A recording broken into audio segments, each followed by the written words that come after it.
আসসালামু আলাইকুম। এটেন বাংলা সংবাদে সবাইকে স্বাগত জানাচ্ছি আমি অনামিকা হাসান পুনম। শুরুতে বিআরবি কেবল সংবাদ শিরোনাম। আমিন আমিন ধ্বনিতে মুখরিত ইজতেমা ময়দান, আখিরি মোনাজাতে দেশের অগ্রযাত্রা ও মুসলিম উম্মার শান্তি কামনা, ফিরতি পথে মুসল্লিদের ভোগান্তি।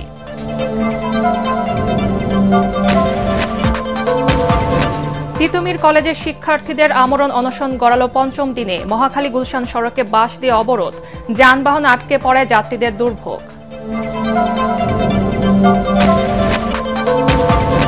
যৌথ বাহিনীর হেফাজতে যুবদল নেতার মৃত্যুর ঘটনায় জড়িতদের দ্রুত বিচার চান বিএনপিপন্থী আইনজীবীরা, প্রশাসনকে আওয়ামী দোষরমুক্ত করার দাবি। এবং বাংলাদেশ ক্রিকেট বোর্ডের নির্বাচকের দায়িত্ব থেকে সরে দাঁড়ানোর ঘোষণা হান্নান সরকারের, সম্মানজনক বেতন ও স্থায়ী চাকরি পেলে কোচ হতে আগ্রহী। শুনছিলেন বিআরবি কেবল সংবাদ শিরোনাম, এবারে বিস্তারিত। মহান আল্লাহর নৈকট্য লাভ, নতুন বাংলাদেশের অগ্রযাত্রা, সমৃদ্ধি ও মুসলিম উম্মার শান্তি কামনায় শেষ হল বিশ্ব ইজতেমার প্রথম পর্বের প্রথম ধাপ। সকাল 9:15টায় শুরু হওয়া আখিরি মোনাজাতে সৃষ্টিকর্তার দরবারে দুহাত তোলেন লাখো মুসল্লি। এ সময় পাপ থেকে মুক্তি, দুনিয়া আখিরাতের কল্যাণ কামনা এবং ইসলামের সকল বিভেদ দূর করে ঐক্য ও ভ্রাতৃত্ববোধ বজায় রাখতে হেদায়েত চান সবাই। বিশ্বব্যাপী যুদ্ধ ও হানাহানি বন্ধের আকুতিও ছিল মুসল্লিদের আবেগ ও কান্নাজনিত প্রার্থনায়। আরও জানাচ্ছেন হুমায়ুন চিশতি। সকাল 9:11 শুরু হয় এবছরের বিশ্ব ইজতেমার প্রথম পর্বের প্রথম ধাপের আখিরি মোনাজাত পরিচালনা করেন তাবলিগ জামাতের শুরাই নিজামের শীর্ষ মুরব্বী মাওলানা মোহাম্মদ জুবায়ের। তার সাথে লাখো মুসল্লির আমিন আমিন ধ্বনিতে মুখরিত হয় তুরাগ নদের চারপাশ। একই সাথে নানা বয়সী ও পেশার মানুষ, এমনকি নারীরাও হাত তোলেন মহান আল্লাহর দরবারে। এ সময় মনের আকুতি জানিয়ে কেঁদে বুক ভাসান অনেকে। সবার জন্য দোয়া চাইছি, আল্লাহ সকলকে হেফাজত রাখে। নিজের হেদায়েত চাইলাম, পিতামাতা, আত্মীয় স্বজন, সমাজ, দেশবাসী সবার হেদায়েত এবং মঙ্গল কামনা ছিলাম।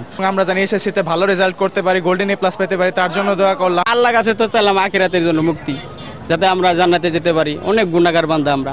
অতীতের সকল পাপ থেকে মুক্তি, আখিরাতের কল্যাণ, মুসলিম ঐক্য ও ভ্রাতৃত্ব বজায় রাখতে মহান আল্লাহর সাহায্য চান মুসল্লিরা। গাজার ফিলিস্তিনি মুসলমান সহ বিভিন্ন দেশে ইহুদি নির্যাতন থেকে মুক্তি এবং যুদ্ধ ও হানাহানি বন্ধের আহ্বান জানানো হয় আখিরি মোনাজাতে।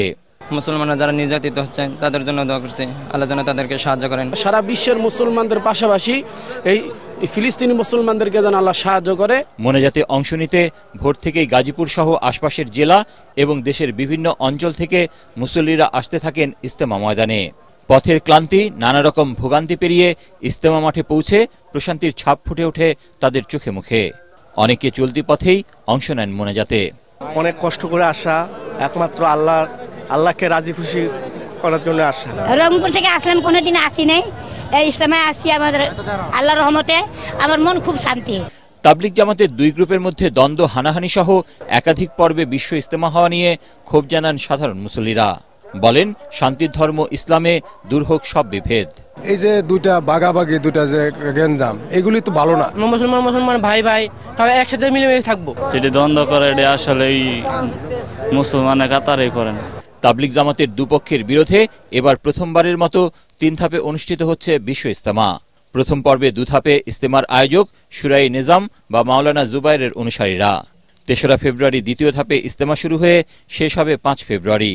এরপর 8 দিন বিরতি দিয়ে 14 ফেব্রুয়ারি তৃতীয় ধাপে ইজতেমার আয়োজন করবেন মাওলানা সাদের অনুসারীরা। 16 ফেব্রুয়ারি আখেরি মোনাজাতের মধ্য দিয়ে শেষ হবে 58তম বিশ্ব ইজতেমা। কালেমা, নামাজ, ইলম, জিকির, ইকরামুল মুসলিমিন, নিয়ত ও দাওয়াত, তাবলিগ জামাতের এই 6টি মূলনীতি নিয়ে আলোচনা করতেই দেশ বিদেশ থেকে মুসল্লিরা জড়ো হন টঙ্গীর তুরাগ তীরের এই বিশ্ব ইজতেমা ময়দানে। এখান থেকে শিক্ষা নিয়েই ইসলামের দাওয়াত মানুষের কাছে পৌঁছে দিতে তারা ছড়িয়ে পড়েন দেশে বিদেশে। তবে আগামীতে সব রকমের হিংসা, বিদ্বেষ, ভেদাভেদ ভুলে একসাথে একবারই বিশ্ব ইজতেমা অনুষ্ঠিত হবে, এমনই প্রত্যাশা করেন সবাই। হুমায়ুন চিশতি, এটিএন বাংলা, টঙ্গী, গাজীপুর। এর আগে আখেরি মোনাজাতে অংশ নিতে টঙ্গী ময়দান ও আশপাশের এলাকায় ঢল নামে ধর্মপ্রাণ মুসল্লিদের। মূল ময়দান আগে কানায় কানায় ভরে যাওয়ায় অনেকে সড়ক মহাসড়কে বসে শরীক হন মোনাজাতে। আখেরি মোনাজাত শেষে প্রয়োজনীয় যানবাহন না থাকায় কেউ কেউ পায়ে হেঁটেই রওনা দেন নিজ নিজ গন্তব্যে। মিজান শাহজাহানের রিপোর্ট। সকাল ৭টা, রাজধানীর ব্যস্ততম সড়ক উত্তরা। এসব মানুষের গন্তব্য টঙ্গীর ইজতেমা ময়দান। যানবাহন না পেয়ে হেঁটে এগিয়ে চলেন তারা। আগে থেকে ইজতেমা ময়দান ছিল কানায় কানায় পরিপূর্ণ, তাই এসব মানুষ ঢাকা ময়মনসিংহ মহাসড়কেই বসে যান, অংশ নেন আখেরি মোনাজাতে। দুহাত তুলে মোনাজাত করা মুসল্লিরা আল্লাহর দরবারে প্রার্থনা করছেন, হে আল্লাহ, লাখ লাখ হাতের মধ্যে যার হাতখানা তোমার পছন্দ হয়, নবীন প্রবীণ যুবক দেশি বিদেশি, তার হাতের উছিলায় তুমি বাংলাদেশকে সমৃদ্ধশালী শান্তিপূর্ণ রাষ্ট্র হিসাবে কবুল করো, বিশ্বে শান্তি আনো, গাজায় ইসরায়েলি বর্বরতা বন্ধ করো। মুসল্লিরা বলেন, মুসলিম জাহানের দ্বিতীয় বৃহৎ এই মিলন মেলাকে আগের চেহারায় ফিরিয়ে আনা জরুরি। সবাইকে চলতে হবে একমাত্র আল্লাহর হুকুম আহকাম ও রাসূলের তরিকায়। কালেমা কি অনেকে এটা বোঝে না, নমাজ তো দূরে থাক, তো তাদেরকে কে বুঝাবো, কে সমঝাবো? এই জন্য এই জিম্মাদের আল্লাহ পাক রব্বুল আলামিন আমাদেরকে দিছে, কুয়ান ফুসিকুম আহলিকুম নারা, তুমি বাঁচো আহাল পরিবার পরিজনকে জাহান্নামের থেকে বাঁচাও। এই রয়েছে দাওয়াতের তাবলীগের মেহনতের উদ্দেশ্য। সবচেয়ে বেশি দোয়া করছি আমার মার জন্য, আমার আব্বুর জন্য। দেশের সমস্ত মানুষকে জানি নেক আমল করার জন্য তৌফিক দান করেন। দেশের জন্য দোয়া করছি, বাবা মার জন্য দোয়া করছি। আমি সীমায় দোয়া করছি, আল্লাহ আমার দাদা দাদি আমার সবাইকে মাফ করে দিন। ৩ ধাপে ইজতেমা হওয়ায় আগের মতো অচল হয়নি ঢাকা মহানগর। তবে এই দফায় ৪২ জেলার মুসল্লিদের বিদায় ও পরের দফায় মুসল্লিদের আগমনের চাপে খানিকটা বিড়ম্বনা হয়েছে নগরবাসীর। চাহিদার তুলনায় যানবাহন কম থাকায় পায়ে হেঁটে ফেরেন অনেকে। এই যে মানুষ এত কষ্ট করে আসে, এই যে যাইতেছে, কি আনন্দ দেখেন, মানুষের কত আনন্দ করতেছে, কত বাই বাই করে চলতেছে, আমাদের ইডি নীতি। তো আমরা হেঁটে হেঁটে যার যার মতো করে সে চলে যাব, তো এটা নিয়ে আমার কোনো আফসোস নেই। 3 দিন বিশ্ব ইজতেমা শেষ করে আখিরি মোনাজাত শেষ করে আজকে আলহামদুলিল্লাহ ইনশাআল্লাহ বাড়ির উদ্দেশ্যে রওনা হচ্ছি। প্রথম পর্বের ইজতেমা শেষে মুসল্লিরা বাড়ি ফিরছেন সড়ক, নৌ ও রেলপথে। কেউ কেউ আবার দলবদ্ধ হয়ে যাচ্ছেন চিল্লায়। উদ্দেশ্য দেশের আনাচে কানাচে ইসলামের দাওয়াত পৌঁছে দেওয়া, যে দায়িত্বটি 12 মাসেই পালন করে তাবলিগ জামায়াতের অনুসারীরা। মিজান শাহজাহান, এটিএন বাংলা, টঙ্গী, গাজীপুর। রাজধানীর সরকারি তিতুমির কলেজকে স্বতন্ত্র বিশ্ববিদ্যালয় হিসেবে ঘোষণার রাষ্ট্রীয় স্বীকৃতির দাবিতে শিক্ষার্থীদের আমরণ অনশন গড়ালো ৫ম দিনে। এবার বাঁশ দিয়ে তিতুমির কলেজের সামনে দুপাশের রাস্তা আটকে দিয়েছেন শিক্ষার্থীরা। বেলা 12টার দিকে রাস্তা আটকে দেয় তারা। এতে মহাখালী থেকে গুলশান এবং গুলশান থেকে মহাখালী পর্যন্ত রাস্তার যান চলাচল পুরোপুরি বন্ধ হয়ে গেছে। দাবির পক্ষে রাস্তায় অবস্থান নিয়ে শিক্ষার্থীরা নানা স্লোগান দিচ্ছেন। হঠাৎ করে রাস্তা বন্ধ করার পর শিক্ষার্থীদের সঙ্গে যাত্রীদের বাকবিতণ্ডা হয়। দাবি আদায় না হওয়া পর্যন্ত রাস্তা না ছাড়ার ঘোষণা দেন তারা। কুমিল্লায় যৌথ বাহিনীর হেফাজতে যুবদল নেতা তৌহিদুল ইসলামের মৃত্যুর ঘটনায় জড়িতদের চিহ্নিত করে দ্রুত বিচার চেয়েছে জাতীয়তাবাদী আইনজীবী ফোরাম। দেশে বিচার বহির্ভূত সব হত্যাকাণ্ড বন্ধের দাবি জানান তারা। নইলে জুলাই বিপ্লবের শহীদ ও আহতদের রক্ত বৃথা যাবে।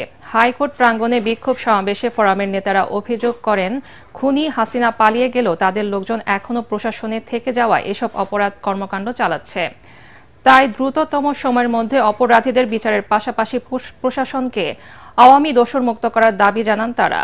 নিরপেক্ষ তদন্তের মাধ্যমে যুবদল নেতা তৌহিদুলের মৃত্যুর ঘটনার প্রকৃত দোষীদের বিচারের আওতায় আনার দাবি জানান আইনজীবী ফোরামের মহাসচিব ব্যারিস্টার কায়সার কামাল। মৃত্যুর ঘটনা তদন্তে অবিলম্বে বিচার বিভাগীয় কমিটি গঠন করার আহ্বান জানান অ্যাডভোকেট জয়নুল আবেদিন।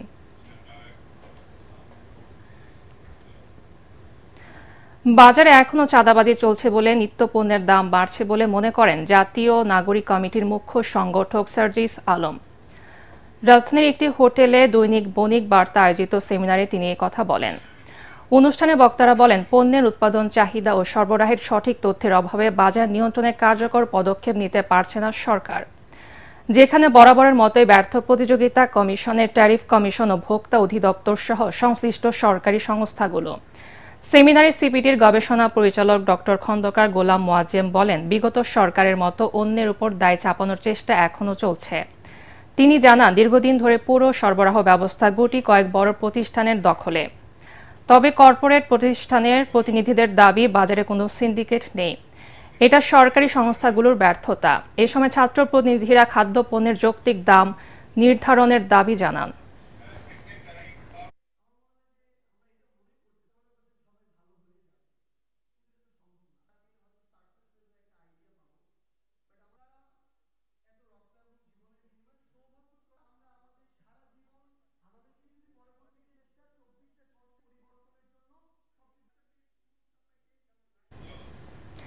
খাদ্য নিরাপত্তা নিশ্চিতে food safety testing capacity development প্রকল্প সহ বিদ্যুৎ ও শিল্পের সক্ষমতা বাড়াতে নতুন কূপ খননের মাধ্যমে গ্যাস উৎপাদন বাড়াতে চায় সরকার। শেরেবাংলা নগরে জাতীয় অর্থনৈতিক পরিষদের নির্বাহী কমিটি একনেক সভায় এই দুটি প্রকল্প সহ মোট 13টি প্রকল্প অনুমোদনের জন্য উপস্থাপন করা হয়, যার বাস্তবায়ন ব্যয় ধরা হয়েছে 19,412 কোটি টাকা। অন্তর্বর্তী সরকারের প্রধান উপদেষ্টা ও একনেক চেয়ারম্যান ডক্টর মোহাম্মদ ইউনূসের সভাপতিত্বে অনুষ্ঠিত বৈঠকে 9টি মন্ত্রণালয় এসব প্রকল্প প্রস্তাব করে, যার মধ্যে 9টি নতুন এবং বাকি 4টি সংশোধিত। পরিকল্পনা কমিশনের তথ্য মতে নতুন 9 প্রকল্পের জন্য ব্যয় ধরা হয়েছে 12,071 কোটি ও 4টি সংশোধিত প্রকল্পের জন্য 7,341 কোটি টাকা। একনেকে উত্থাপিত অন্যান্য প্রকল্পগুলোর মধ্যে উল্লেখযোগ্য চট্টগ্রাম মহানগরীয় স্যানিটেশন প্রকল্প, মংলা বন্দরের সুবিধা সম্প্রসারণ, ঘোড়াশাল 4র্থ ইউনিট ফ্রি পাওয়ারিং, চট্টগ্রাম জোনে বিদ্যুৎ বিতরণ ব্যবস্থার উন্নয়ন, মাইগ্রেশন ম্যানেজমেন্ট ও রেইন্টিগ্রেশন উন্নয়ন, ঢাকা মহানগরী ও পূর্বাঞ্চলে সরকারি প্রাথমিক বিদ্যালয় স্থাপন এবং শিক্ষা প্রতিষ্ঠানে ডিজিটাল ল্যাব স্থাপন প্রকল্প।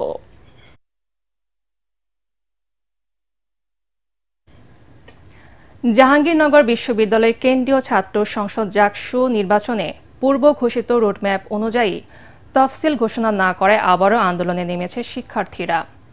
গতরাত থেকে বিশ্ববিদ্যালয়ের বটতলা সমবেত হয়ে বিক্ষোভ মিছিল ও অবস্থান কর্মসূচি পালন করছে শিক্ষার্থীরা।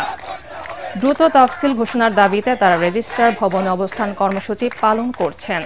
ছাত্র সংসদ নির্বাচনের তফসিল ঘোষণার জন্য 48 ঘণ্টার আলটিমেটামও দেন তারা।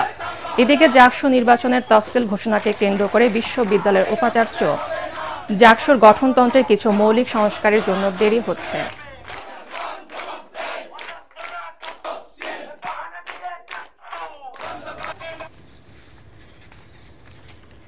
সিরাজগঞ্জের কামারখন্দে ফুলজোর নদীতে গোসলে নেমে নিখোঁজ 2 স্কুল ছাত্রের মরদেহ উদ্ধার হয়েছে। উদ্ধার হওয়া কৃষ্ণ ও Sarjil Sirajganj collectorate school and কলেজের 9ম শ্রেণীর শিক্ষার্থী। এর আগে গতকাল সন্ধ্যায় একই স্কুলের রাফিনের মরদেহ উদ্ধার হয়। স্থানীয়রা জানান, উপজেলার ঝাটিবেলায় গ্রামের সাবেক ইউপি চেয়ারম্যান এনামুল হক রঞ্জুর নাতি জারিফের 5 বন্ধু তাদের বাড়ি বেড়াতে যায়। দুপুরে 6 বন্ধু ফুলজোর নদীতে গোসল করতে নামলে 3 জন স্রোতে তলিয়ে যায়। খবর পেয়ে ফায়ার সার্ভিস শনিবার সন্ধ্যায় একজনের মরদেহ উদ্ধার করে। পরে আজ দুপুর 12টার দিকে অপর 2 জনের মরদেহ উদ্ধার করা হয়। বাংলাদেশ জাতীয় দলের সহকারী প্রধান নির্বাচক হিসেবে দায়িত্বে থাকা হান্নান সরকার পদত্যাগ করেছেন। 2026 সাল পর্যন্ত বিসিবির সঙ্গে চুক্তি থাকার পরেও 1 বছরের মধ্যে এই সিদ্ধান্ত নিলেন তিনি। বিসিবি ক্রিকেট অপারেশনসের চেয়ারম্যান নাজমুল আবেদিন ফাহিমের কাছে পদত্যাগপত্র জমা দিয়েছেন হান্নান সরকার। বেতন কম হওয়া এবং চুক্তি ভিত্তিক নিয়োগের কারণে নির্বাচকের মতো সম্মানজনক পদটি ছেড়েছেন বলে জানান তিনি। বিসিবিতে সম্মানজনক বেতন এবং স্থায়ী চাকরি পেলে কোচ হওয়ার আগ্রহ প্রকাশ করেন হান্নান সরকার। এর আগে গত বছর 12 ফেব্রুয়ারি গাজী আশরাফ হোসেন লিপুর সহকারী নির্বাচক হিসেবে দায়িত্ব নেন হান্নান সরকার। চাঁপাই নবাবগঞ্জে একটি নিম গাছ থেকে বের হচ্ছে খেজুরের রসের মতো মিষ্টি রস। এমন ঘটনায় এলাকায় চাঞ্চল্যের সৃষ্টি হয়েছে। কেউ কেউ এটিকে বলছেন অলৌকিক, আবার অনেকে রোগবালাই থেকে মুক্তি লাভের আশায় পান করছেন সেই রস। খবর ছড়িয়ে পড়ায় সেই রস পান করতে ও গাছটি এক নজর দেখতে ভিড় করছে উৎসুক জনতা। চাঁপাই নবাবগঞ্জ প্রতিনিধি নাসিম মাহমুদের পাঠানো তথ্য ছবিতে আরও জানাচ্ছেন তামান্না জেনিফার। চাঁপাই নবাবগঞ্জের বাসিন্দা আফসার উদ্দিনের বাড়ির গলিতে বেড়ে ওঠা নিম গাছ এটি। গাছটি শিবগঞ্জ উপজেলার বিনোদপুর ইউনিয়নের শাখারিটোলা গ্রামে। এই গাছ থেকে অলৌকিকভাবে বের হচ্ছে মিষ্টি রস, স্বাদ খেজুরের রসের মতো। আর সেই রস সংগ্রহ করে আগ্রহী লোকজনকে পান করাচ্ছেন আফসার উদ্দিন। এর আগে গত বছরও শীত মৌসুমে গাছটি থেকে সামান্য পরিমাণে রস বের হয়েছিল।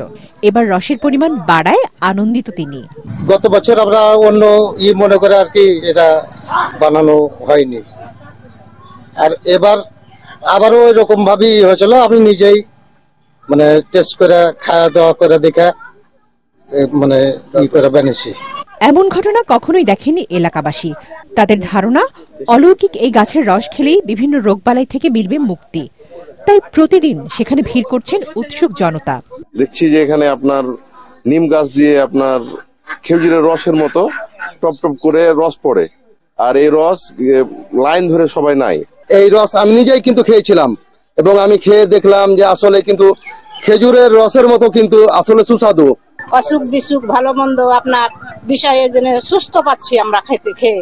বিভিন্ন জায়গা থেকে সকাল থেকে সন্ধ্যা পর্যন্ত এই তারিখ খাওয়ার জন্য মানুষ আসছে এবং অনেকে হয়তো মনে করছে এটি আল্লাহর একটি অমূল্য সম্পদ, এটি খেলে হয়তো মানুষ উপকার হবে। এদিকে 250 শয্যা বিশিষ্ট জেলা হাসপাতালের আবাসিক medical officer doctor Abdus Samad জানান, নিম ওষুধি গাছ হলেও তার থেকে যে রস বের হচ্ছে এটার তেমন উপকারিতা নেই, বরং এই রস পান করার স্বাস্থ্য ঝুঁকি রয়েছে বলেও জানান তিনি।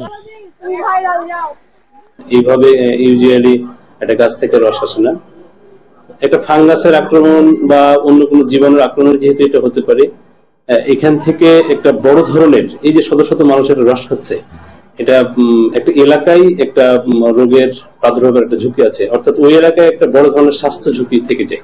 এত কিছুর পরেও তিতা নিম গাছ থেকে মিষ্টি রস বের হওয়াকে আল্লাহর রহমত বলে মনে করছেন কেউ কেউ। Bureau report, ATN Bangla. এবারে আল আরাফা ইসলামী ব্যাংক অর্থ সংবাদ।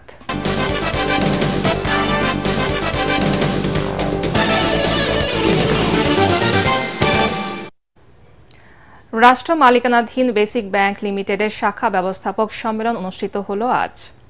প্রধান অতিথি হিসেবে সম্মেলনের উদ্বোধন করেন ব্যাংকের চেয়ারম্যান হেলাল আহমেদ চৌধুরী। ব্যবস্থাপনা পরিচালক ও সিইও মোহাম্মদ কামরুজ্জামান খানের সভাপতিত্বে আয়োজিত অনুষ্ঠানে বিশেষ অতিথি ছিলেন ব্যাংকের পরিচালক ডক্টর নাহিদ হোসেন, ডক্টর আব্দুল খালেক খান, এম লতিফ ভুইয়া এবং রফিকুল ইসলাম। এ সময় সর্বোত্তম গ্রাহক সেবা নিশ্চিত করা, ঋণ আদায়, নতুন ঋণ বিতরণ ও আমানত সংগ্রহ সহ ব্যাংকের অন্যান্য কর্মকৌশল সম্পর্কে ব্যবস্থাপকদের প্রয়োজনীয় দিক নির্দেশনা দেওয়া হয়। সম্মেলনে উপব্যবস্থাপনা পরিচালক আবু মোহাম্মদ মুফাজ্জল সহ মহাব্যবস্থাপক, শাখা ও উপশাখা ব্যবস্থাপকরা উপস্থিত ছিলেন। এবারে আন্তর্জাতিক সংবাদ।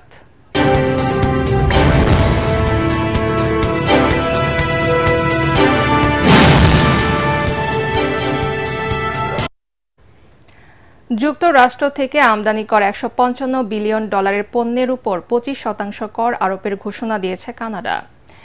এরই মধ্যে আমেরিকা থেকে আমদানি করা $30 বিলিয়ন ফল ও অ্যালকোহলের উপর এই কর আরোপ করেছে কানাডিয়ান সরকার। এক বিবৃতিতে দেশটির প্রধানমন্ত্রী জাস্টিন ট্রুডো বলেন, কানাডার পণ্যের উপর 25% শুল্ক আরোপের জবাব দিতে এই পাল্টা পদক্ষেপ নিয়েছে তার প্রশাসন। তাদের তালিকায় এমন সব মার্কিন পণ্য রাখা হয়েছে যা যুক্তরাষ্ট্রের অর্থনীতিতে উল্লেখযোগ্য প্রভাব ফেলতে পারে বলেও উল্লেখ করেন তিনি। একই সাথে সতর্ক করেন, কানাডা সহ মেক্সিকো ও চীনের উপর ওয়াশিংটনের শুল্ক বৃদ্ধির এই সিদ্ধান্ত বাণিজ্য যুদ্ধ সৃষ্টি করতে পারে। এতে বিশ্বজুড়ে পণ্যের দাম আশঙ্কাজনক হারে বেড়ে যেতে পারে। ভারতে করমুক্ত আয়সীমা 12 লাখ রুপি করল দেশটির সরকার। আয়করে বিপুল ছাড় দিয়ে এই বাজেটকে সাধারণ মানুষের বাজেট বলে উল্লেখ করেছেন দেশটির প্রধানমন্ত্রী নরেন্দ্র মোদী। বাজেট ঘোষণার সময় ভারতের অর্থমন্ত্রী নির্মলা সীতারমণ বলেন, প্রস্তাবিত বাজেট দেশের মানুষের জীবনযাত্রার মান আরও উন্নত করবে। কি করে সাধারণ মানুষের পকেটে বেশি টাকা আসে ও সঞ্চয় বাড়ে, সে লক্ষ্যেই এই বাজেট প্রণয়ন করা হয়েছে বলে উল্লেখ করেন তিনি। মূলত নতুন এই বাজেটে বাৎসরিক 12,75,000 রুপি পর্যন্ত বেতনভুক্ত কর্মীদের কোনো আয়কর দেয়া লাগবে না। এই নিয়ম আগামী অর্থ বছর থেকে চালু হবে। এবারে পারটেক্স খেলার খবর।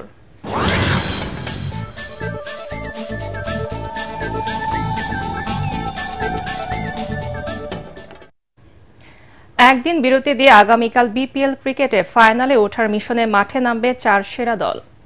মিরপুরে এলিমিনেটর ম্যাচে দুপুরে মুখোমুখি হবে চিটাগাং কিংস এবং খুলনা টাইগার্স। 12 ম্যাচে 8 জয় 2 নম্বর দল হিসেবে প্লে অফ নিশ্চিত করে চিটাগাং, আর 12 পয়েন্ট নিয়ে শেষ দল হিসেবে কোয়ালিফায়ারে উঠে খুলনা। দিনের দ্বিতীয় ম্যাচ প্রথম কোয়ালিফায়ারে মাঠে নামবে পয়েন্ট টেবিলের সেরা দল তামিম ইকবালের ফরচুন বরিশাল ও 3-এ থাকা সোহানের রংপুর রাইডার্স। লা লিগায় পয়েন্ট টেবিলের শীর্ষে থাকা রিয়াল মাদ্রিদকে 1-0 গোলে হারিয়েছে এসপানিওল। প্রতিপক্ষের মাঠে 21 মিনিটে ভিনিসিয়াস জুনিয়র গোল করলেও তা বাতিল হয় এমবাপ্পের ফাউলে। বল দখল আর আক্রমণে এগিয়ে থাকলেও প্রথমার্ধে সফল হতে পারেনি কার্লো অ্যানচেলত্তির শিষ্যরা। দ্বিতীয়ার্ধে রিয়াল মাদ্রিদকে গোলবঞ্চিত করেন স্পানিয়ল গোলরক্ষক গার্সিয়া।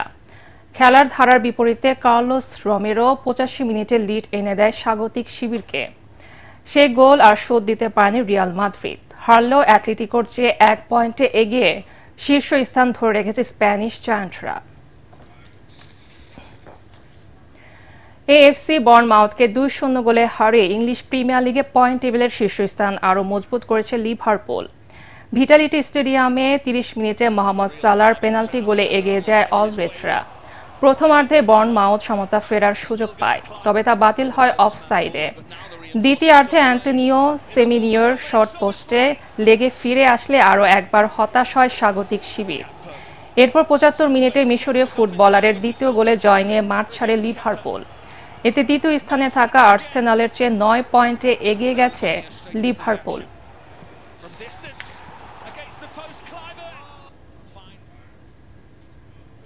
শেষ করার আগে বিআরবি কেবল সংবাদ শিরোনাম আরেকবার। আমিন আমিন ধ্বনিতে মুখরিত ইজতেমা ময়দান, আখিরি মোনাজাতে দেশের অগ্রযাত্রা ও মুসলিম উম্মার শান্তি কামনা। ফিরতি পথে মুসল্লিদের ভোগান্তি।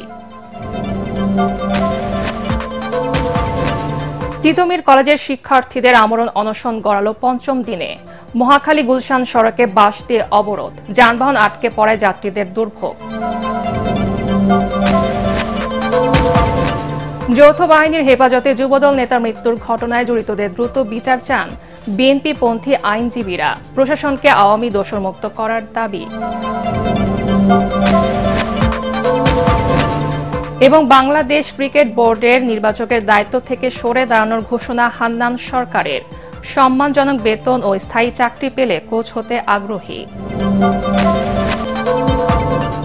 পরবর্তী সংবাদ দেখার আমন্ত্রণ জানিয়ে এখনকার মতো শেষ করছি। এটেন বাংলা সংবাদ ইউটিউবে দেখতে ব্রাউজ করুন /ATN বাংলা নিউজ। ধন্যবাদ সবাইকে।